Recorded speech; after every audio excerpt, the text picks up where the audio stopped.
Hello again, everybody. It's Harry Boxer, the technical trader at the techtrader.com. It's Monday night, the 12th of April. These are the charts of the day. Well, the market got saved today, in my opinion, by the news out of Saudi Arabia and Russia that they've agreed to a production freeze, and oil shot up, and so did the market. And boy, did oils lead the way today.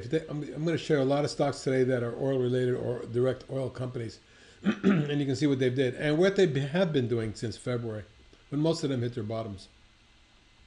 As you can see, this is at a long decline. CHK's dropped way down from the 30 range or high 20s to a buck and a half in February. Exploded to nearly 6 by March in about a month, and then pulled back in a really nicely formed falling wedge right near the 50-period moving average. You can see the pop and breakout yesterday, breakaway gap, and today another one, and it exploded for $1.55 at 34.4%, and it traded 183.6 million shares. Incredible. And look where it closed, near the upper end of the range and across the neckline of this, what looks like an inverse head and shoulders. Now, this may have a long way to go down the road, but on the short-term basis, we're looking at an extension, if we did get one. They could take this up towards 6 3/4, 7, maybe even up towards 8, which is my next target. Beyond that, it's 9.5. I mean, that's more of an intermediate trade, in my opinion. We'll see. There's still 2.78 days to cover, according to this. That could be what added to the fire today. CLF, which is metals related. Big, beautiful, perfect declining channel. And you can see the pop and breakout, the wedge. And then the breakout of the wedge yesterday and the follow through today. So from that aspect, a really nice breakout follow through, and across this double top today, closing up 45 cents or 12.75% on 15.5 million. So with that in mind, it looks to me like the September high may be challenged about 4.5. That's my next target. We get beyond that, we could see the stock move all the way up near what I think could be a run at, say, 5 3/4. So keep an eye on this stock going 4 to 6.5 days to cover. Now, CNX is a swing trade acting well in here. The V bottom wedge breakout, another wedge. This wedge was broken 2 days ago. It's been following through every day. It's now up 7 days in a row, and it may be headed for my next target, which comes in up around the 14 range. We may get that early tomorrow, with a potential follow-through area up around 15.5. That would be the top of the channel and lateral price resistance, much more likely to target. Also, 1, 2, 3, 4, fifth wave target as well. CPXX, one of our swing trades, acting great. You can see that after the big breakaway gap, it's been running up in the channel.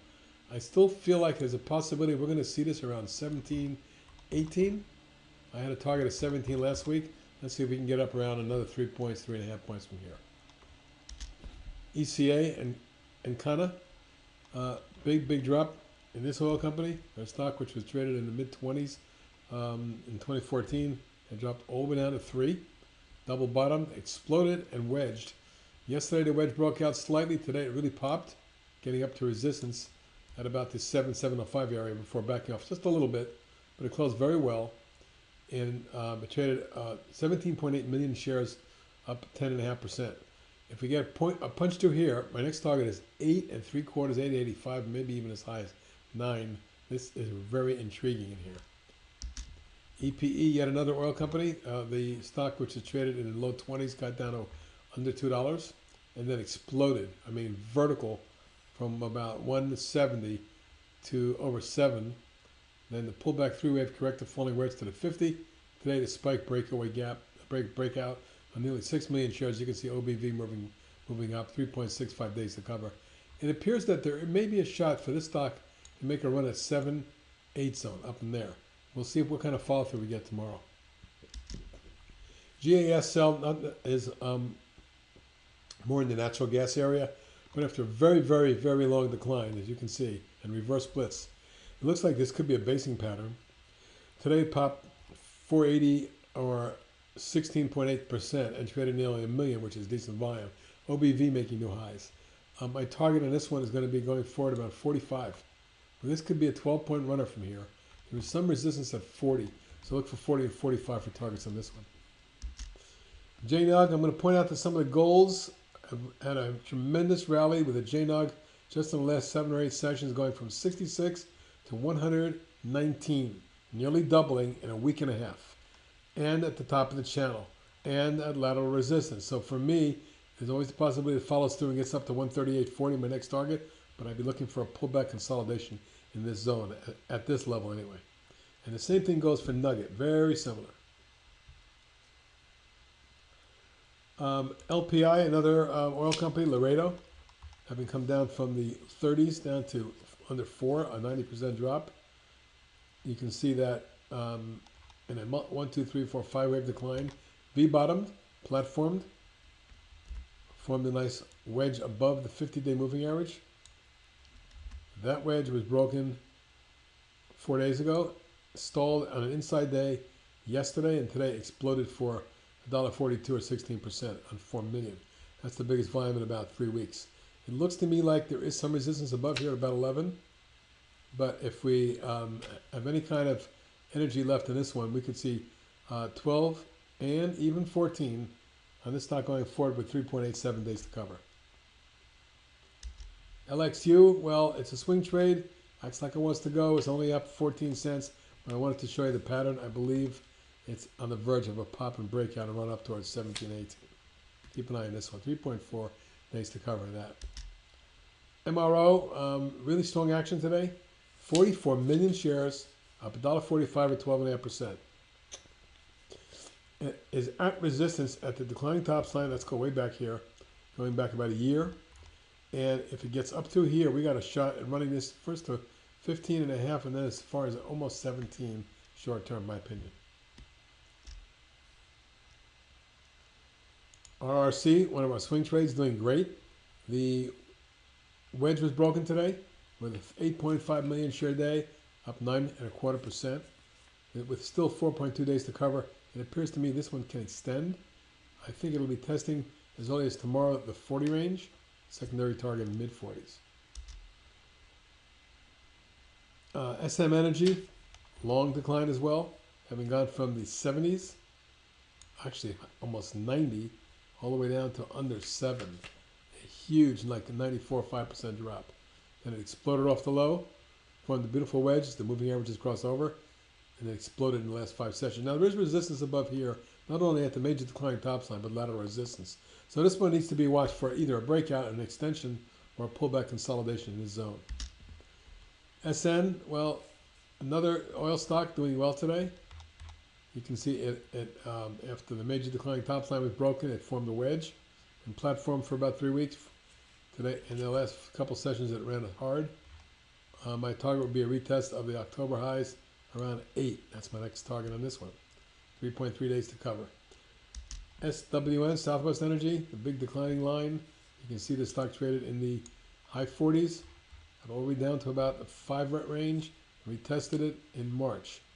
Popped and wedged, and then this week is the week it's broken out. You can see it's up 4 days in a row, taking out this resistance zone. And with the next target up somewhere around the 11.75 range, that may happen in the next day or two. And then beyond that, we could see the stock make a move towards 13.5. But overall, it could have bottomed already. With 4 days to cover short, we may see an extension. TRGP, one of our swing trades, finally broke out of the wedge, edging up the last couple days, and today taking a little bit of a run of $2.19 or 7.3%. And there's 3.5 million traded, so this one looks intriguing. And I think the next target is about 36, 6.5, with an intermediate target up in the mid to high 40s. Very good looking pattern. UNT, nice inverse head and shoulders, left shoulder, head, right shoulder. But this was more of a falling wedge, 3-wave corrective, right in here. And it popped out. And is on the way towards a test of the key resistance around 13. You get through that, the next target is 19 with three days to cover nearly. You got to keep an eye on this one. It was up 13% today. USLV, I wanted to show you the look of the silver ETF. And it's a 3 buy, so it's explosive when it does go. It has not yet technically broken out, although it did move across the mid-channel line the way I've drawn this line across this line here. This triple top needs to be taken out. Now today got right up in that range and closed there. So we do get a follow through. Your targets are 15.5, 16.75, and then 18.5. But I like the bottoming type pattern and the good volume, and the technicals are improving as well. VALE, a major mining minerals company, which obviously traded in the high 30s. It came all the way down to 2. Big surge here, a beautiful wedge, and 3-day surge out of that wedge with increasing volume. 58.5 million today. It's up against resistance near 5.5. If we get up in that zone, I think 6 is potentially doable, and maybe even getting this one on a secondary basis up towards 6.75, 7. And lastly is WLL on the long side. Whiting Petroleum also is one of those oil stocks that got battered from the 90 range all the way down to under 3.5. Incredible drop. And then exploded, platformed, and broke out like many, many other oil stocks. It appears to me there's some lateral resistance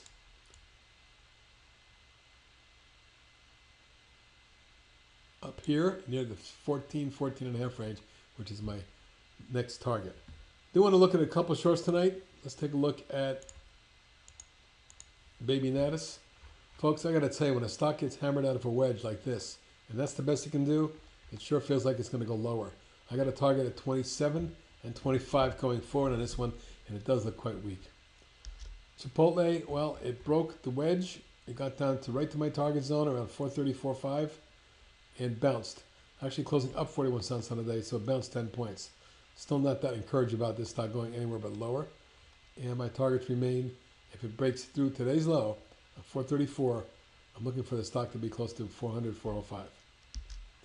CXRX broke the bear wedge recently. It's been going down 4 days in a row. Looks to me like it's headed lower. I can see the stock retesting the October lows around 19 for starters. EGRX continuing after breaking the wedge yesterday. It came down another 239 or 6.5% today and looks quite disastrous to me. Any further damage, this could just cascade lower into the mid 20s for mid to high 20s for starters. Harman, well, the 1, 2, 3, 4 wave move in a beautiful parallel channel. That flag here has broken, it appears. It's right on the 50. If it breaks here, we should see 72 and 67. Luxoft, the swing trade is stalled right in this range. It sure looks like a bear wedge to me. And you can see it's platforming right on that 52.3 zone. Any quick break of that, you should see a stock in the 47 and then 43 range. And Monster Beverage appears to be attempting to roll over as this line was broken. And the stock was down only a small fraction today, but it looks like it's going to test 125 and maybe even 114. And lastly is Red Robin Gourmet. I've been negative on this all year, as you know, from that bear wedge and from this larger bear wedge. It came down and bear wedged again, came down, bounced back to the declining tops line, failed and rolled over. Today, dropping out of this little flag, $1.55 or 2.4%, and maybe embarking on lower lows, testing 56 and then 48. And folks, that's it for this evening. Have a good one. I'll talk to you tomorrow.